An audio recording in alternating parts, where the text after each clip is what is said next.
This presentation is titled The Public Intellectuals in the Nigerian Society.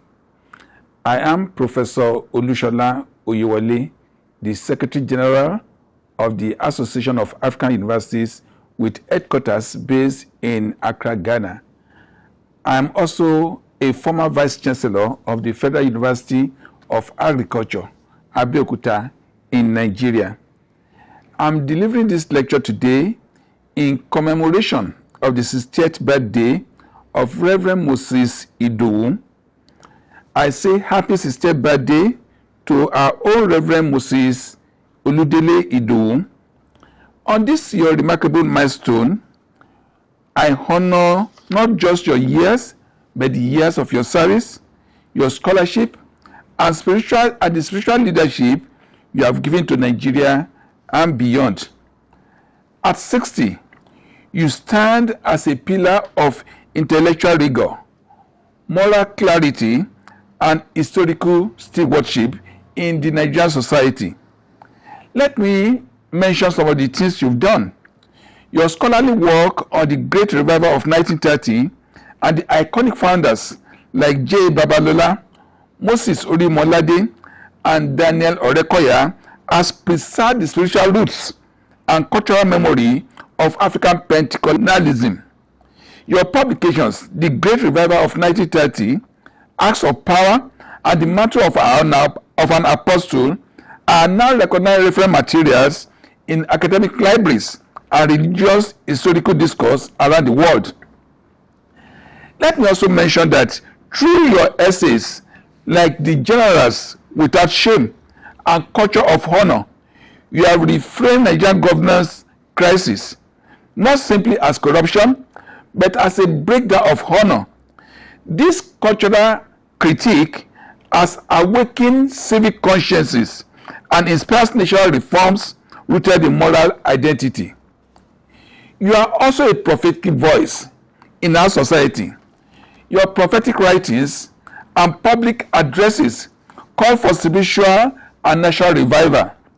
You move beyond religious boundaries. You speak into societal issues, whether security, leadership and accountability, or ethnic decline, through your theological depth and public moral philosophy.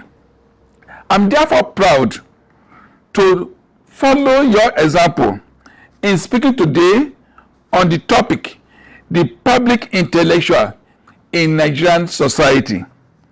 Ladies and gentlemen, in every society, there exists a special breed of men and women. We call them the public intellectuals. They are custodians of knowledge, defenders of conscience, and ambassadors of truth. In Nigeria, they are more than scholars. They can also be said to be knowledge diplomats. Those who use the power of ideas to mediate between the state and the society. They mediate between the academy and the street. They produce knowledge and they navigate issues about policies. But here is an important question that we need to address today. Where are these knowledge diplomats of many years ago? Many of them were known just after independence. Have they lost their voices? Have they been co-opted, silenced, or they are simply fatigued? Probably you don't know who I'm talking about. Who really is a public intellectual? I present to you today that a public intellectual is not just a professor writing papers for peer reviews. They are quite different. The public intellectuals are thinkers who speak beyond the ivory tower. They translate complex issues into simple truths for the public to understand. The public intellectuals are critics of power and injustice. They are fearless in confronting oppression. The public intellectuals are builders of national conscience. They shape values, they shape identities, and they work on our collective imagination. In essence, they negotiate ideas in the public sphere, connect the people with the truth, and challenge the status quo. Ladies and gentlemen, Nigeria has a heritage of public intellectuals.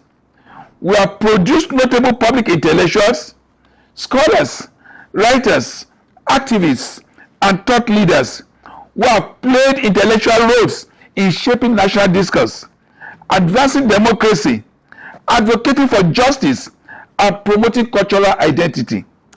These individuals use their knowledge, platforms, and voice to engage the public on critical issues.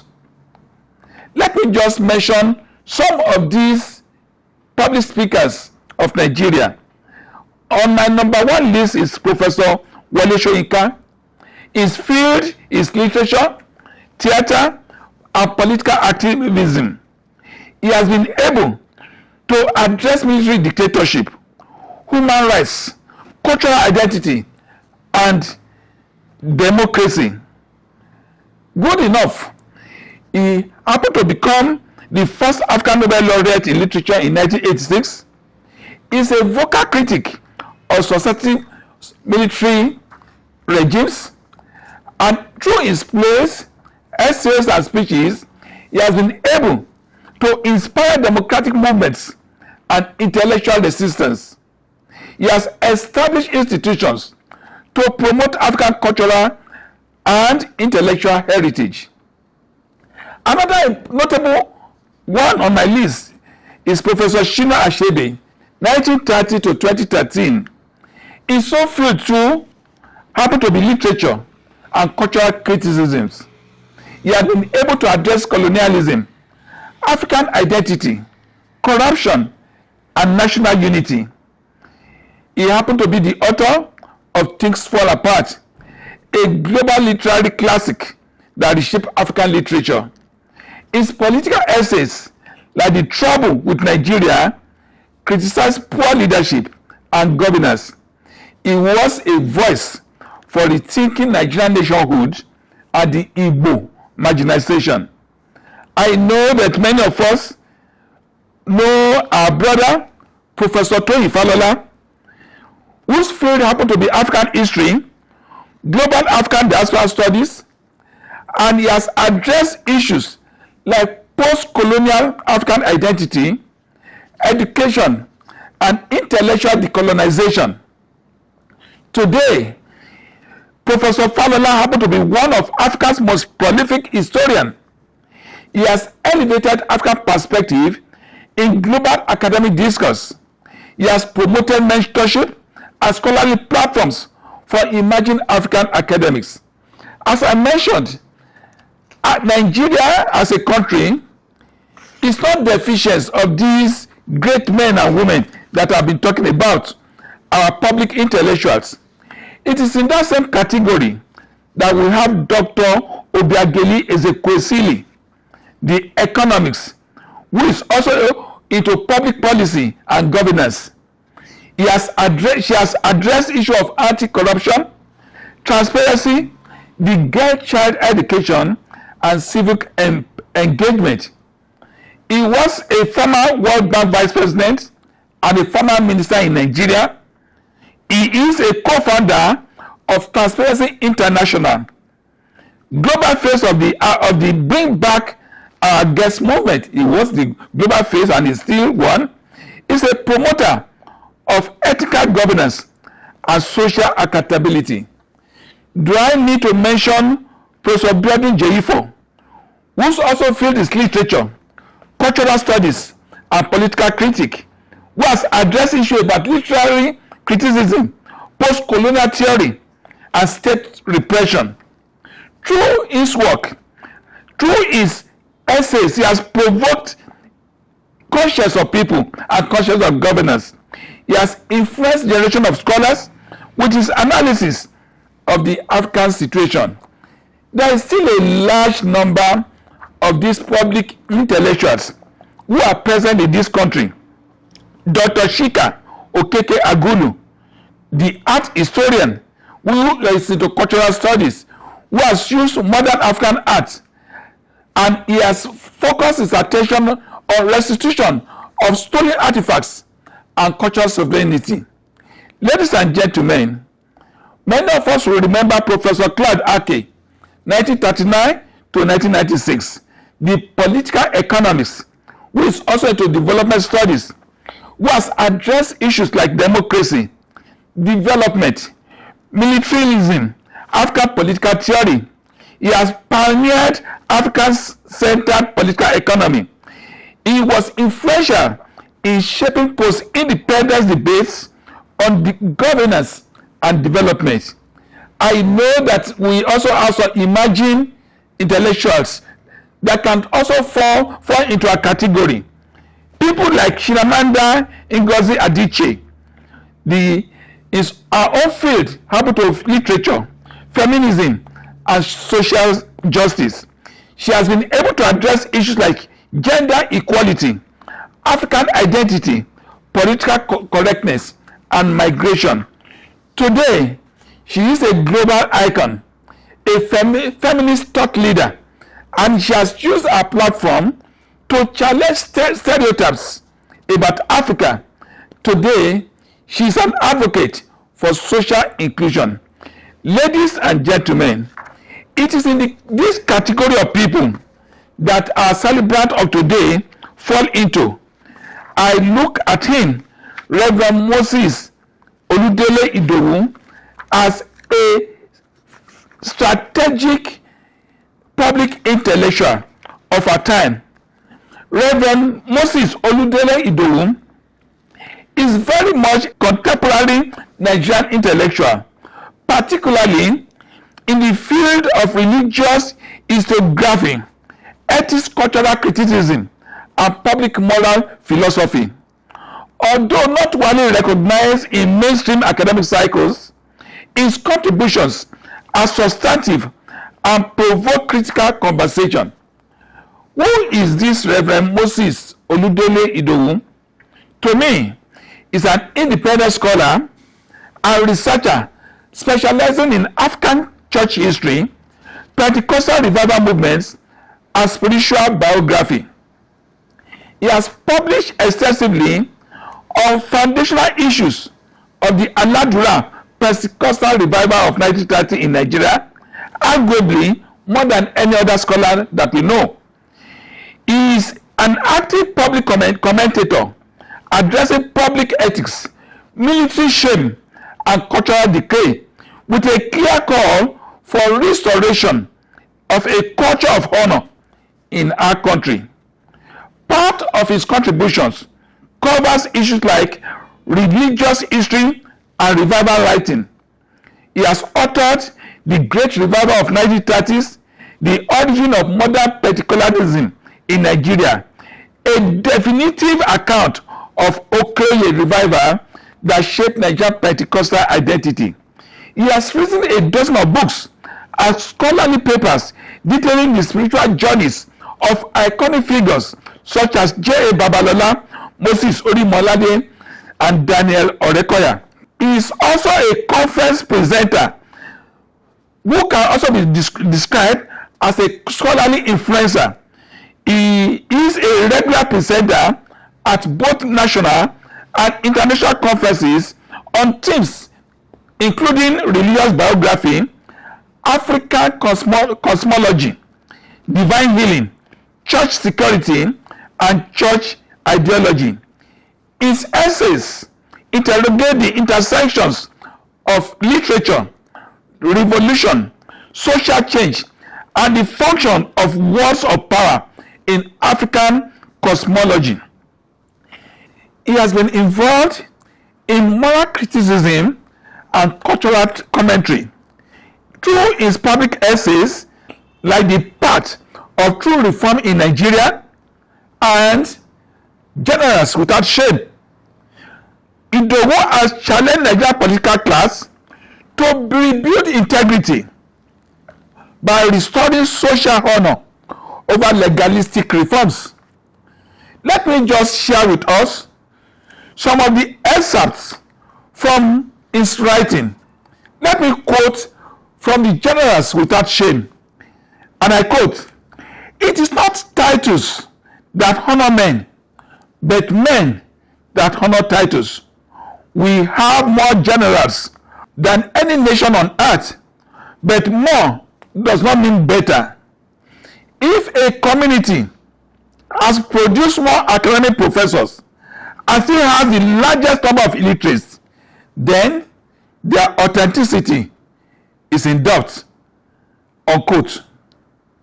Ladies and gentlemen, this same Professor Idowu made some comments on revival, especially the Great Revival of 1930. He said, and I quote, "Okoye marks a watershed in the annals of the church, the particular point in time when heaven hits the earth. The Nigerian Pentecostal movement is presently suffering as a result of the tragic consequences arising from the historical disconnection from Arus. Like the prodigal son, the Pentecostal movement in Nigeria must now wean itself from addiction to foreign spiritual diet and return to its root." Unquote.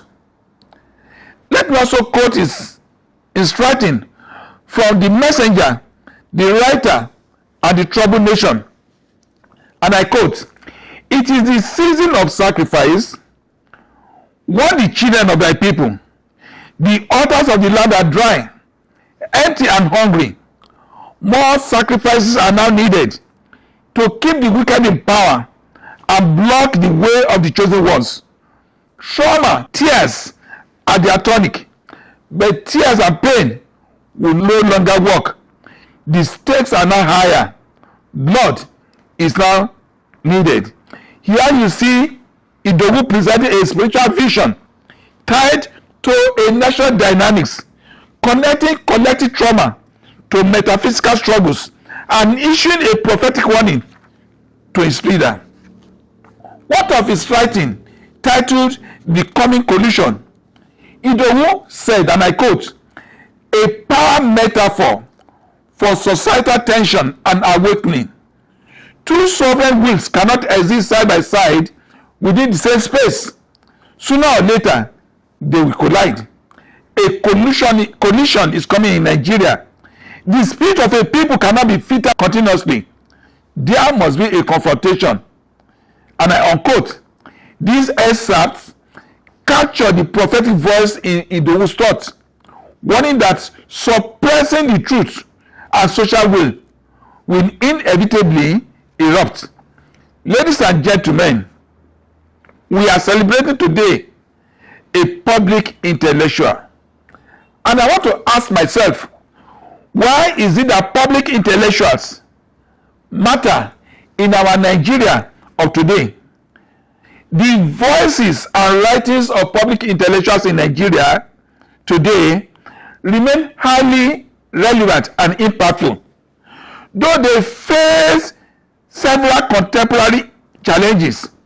Their role is indispensable in shaping national discourse, holding power accountable, and preserving the nation's moral and intellectual conscience. What can these public intellectuals do? Number one, they are moral compass in a corruption-prone society. Ladies and gentlemen, Nigeria continues to struggle with entrenched corruption, political impunity, and institutional decay. Public intellectuals, made up of writers, academics, clergy, journalists, and artists, serve as truth tellers who challenge the erosion of values and remind society of its ethical responsibilities. Voices like that of Reverend Moses Idowu, Wole Soyinka, Shenamanda Ngozi Adichie, and Professor Toyin Falola offer the moral clarity in such a time of confusion as we are in now. Another reason why we need these public intellectuals is that they are custodians of memory and identity. In an age where historical amnesia is common, public intellectuals document and interpret its national, spiritual, and cultural history. This helps younger generation to reconnect with identity, learn from the past, and build a more informed future. Ladies and gentlemen, writing on religious movements, civil wars, leadership errors, and social transformation is what we need to prevent our cultural erasure. Number 3, public intellectuals build bridges between the elites and the masses.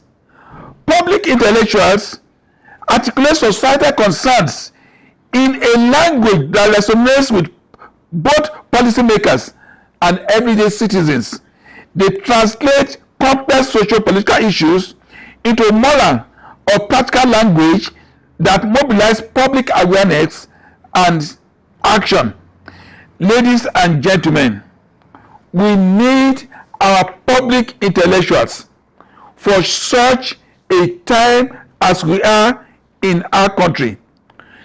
To reclaim their place, our public intellectuals need to be challenged to know the roles that they are supposed to play in our country. Number 1, public intellectuals should be the nation's conscience. They should speak courageously against injustice, corruption, and incompetence. They should refuse the comfort of silence. They should copy the examples of people like Wole Soyinka, who spoke loudly during the military era. Public intellectuals are needed for our country to help us to translate knowledge for our people. They should make complex ideas to be accessible through their books, articles, podcasts, social media, and public debates. Examples is that of Chinua Achebe, simple but powerful prose, The Trouble with Nigeria. We need public intellectuals to shape our national conversation. They should lead dialogues on democracy, governance, culture, and national identity. They should challenge toxic narratives with facts, history, and moral history. Our public intellectuals are needed to build bridges between knowledge and policy. They should help us to engage our policymakers, the civil society, and the grassroots with research-based solutions. We need our public intellectuals to mentor a new generation of Nigerians. They should inspire young Nigerians to think critically and act ethically. I started this presentation by asking some questions, asking where our public intellectuals are. Have they been silenced? Are they sleeping? Are they being co-opted? Or are they simply fatigued? The truth of our time is that there are some major challenges confronting Nigerian public intellectuals in our age today in 2025. Part of the challenges that they face can be attributed to the following. Number 1, the decline of the university as a thought hub in our country, Nigeria. Ladies and gentlemen, I feel sad to report that Nigeria's universities, once bastion of critical thinking and civic engagement, are increasingly unable to sustain the intellectual excellence that they have been known for. Many factors attributed to this: poor funding, regular or incessant strikes by university staff, outdated infrastructures. These are factors that have eroded the vibrancy of academic life in our various universities. The University of Ibadan, once a leading intellectual light in West Africa, now struggles with basic laboratory and library maintenance. Many renowned scholars, such as Professor Adebayo Olukoshi, Pius Adesomi of blessed memory, have either relocated or were most impactful abroad than when they are in Nigeria, contributing to a brain drain that are weakening the local capacity for thought leadership. I hope can bring back their replica into our university system. Political interferences in many vice-chancellor appointments have further compromised the university autonomy and dulled the university voice in national discourse. Ladies and gentlemen, we cannot continue like this. Another important challenge facing our public intellectuals is the increased political intolerance of this time. Nigeria's shrinking civil space stifles dissent. Public intellectuals who critique government policies, especially on security, corruption, or governance, often face cyberbullying or state harassment or visa bans and other forms of intimidation. I need not mention the recent experience of activists like Deji Adeyanju or Dr. Chidi Odikalu. These are issues that our country needs to address. The third major challenge facing public intellectuals today is the challenge of the digital media making noise and what I call attention economy. In a saturated digital space dominated by influencers, misinformers, and viral videos, thoughtful commentary often struggle to find an audience. The rise of the Twitter intellectualism and TikTok opinion mongering has marginalized long-form scholarship.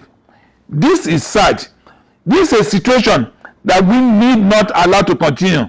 But good enough, celebrated thinkers like Chimamanda Adichie face criticism or even misrepresentation when their ideas are filtered through Twitter or X, as in many cases.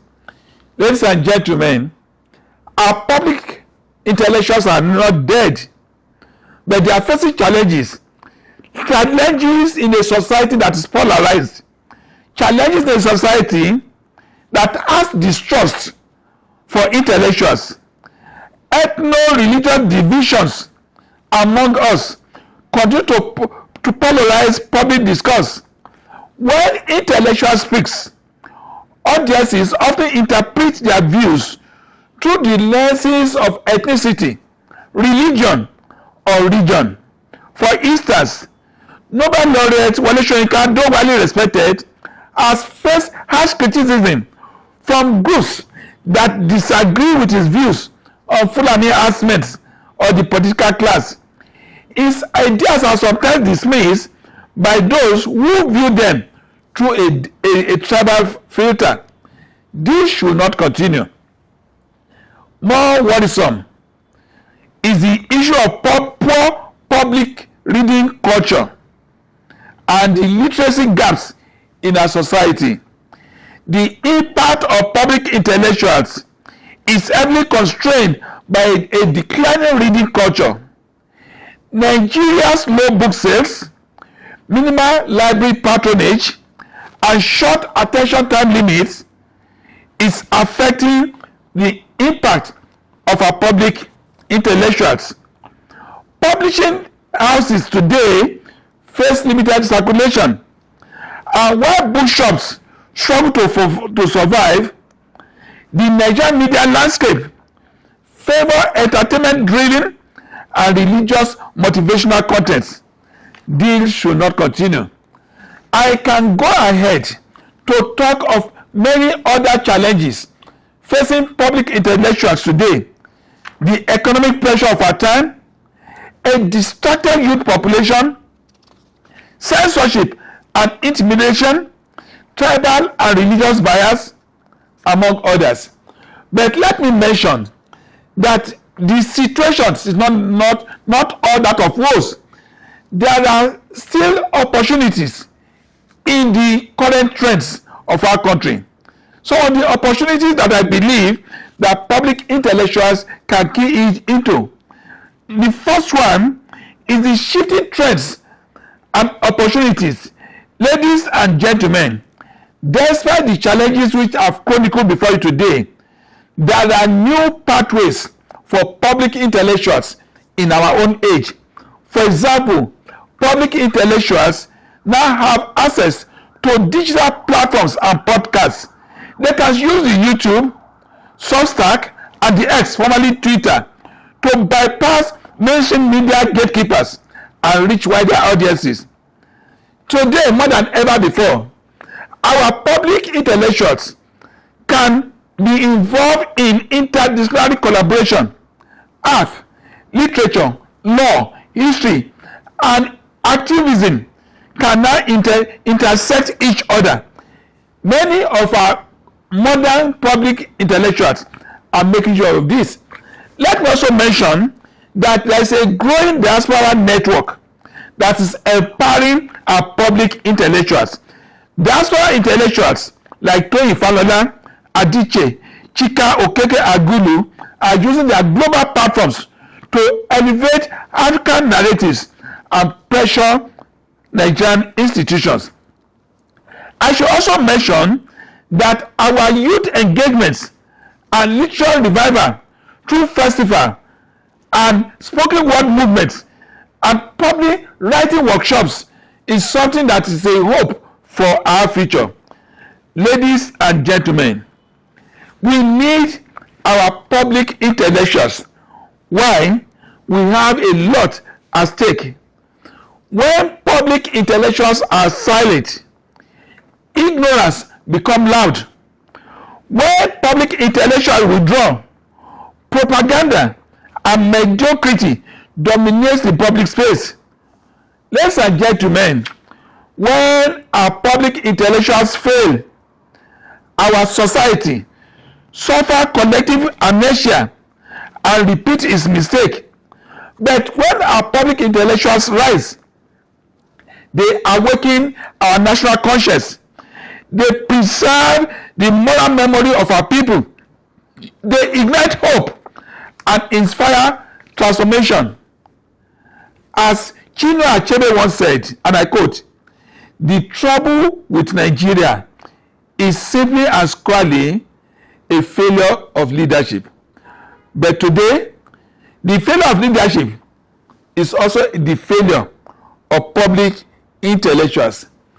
Can I conclude this presentation today by presenting before us some key questions for the future? Can Nigeria rebuild its intellectual ecosystem without reforming its educational sector? I really doubt it. Will future intellectuals find a way to connect more deeply with the grassroots Nigeria? We hope they should be able to do this. How can intellectuals remain critical and prophetic in a politically volatile space? I think one of them needs to be changed.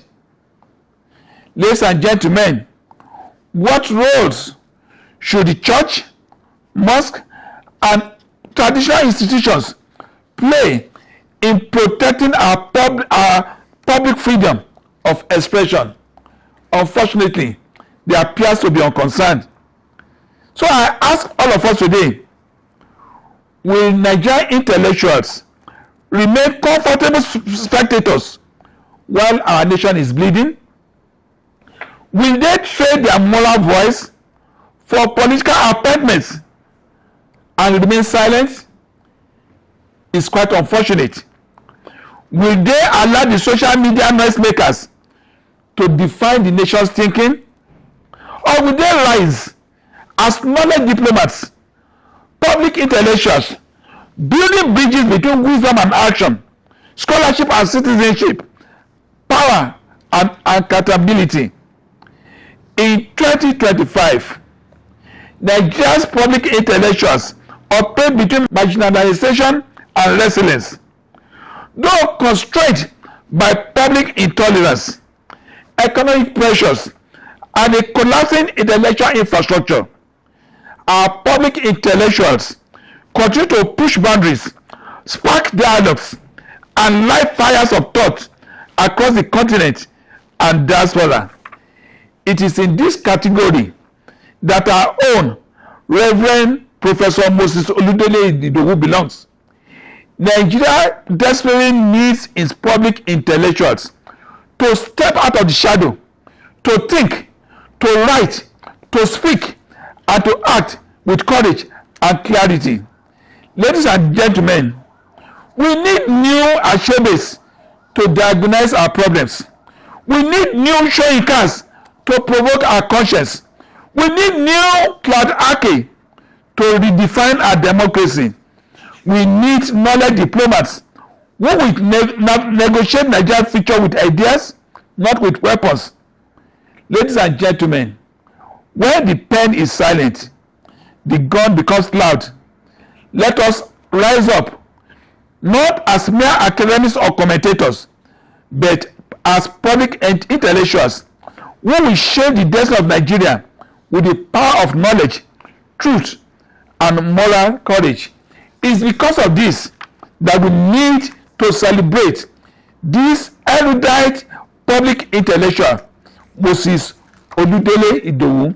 I say congratulations on your 60th birthday. God bless you.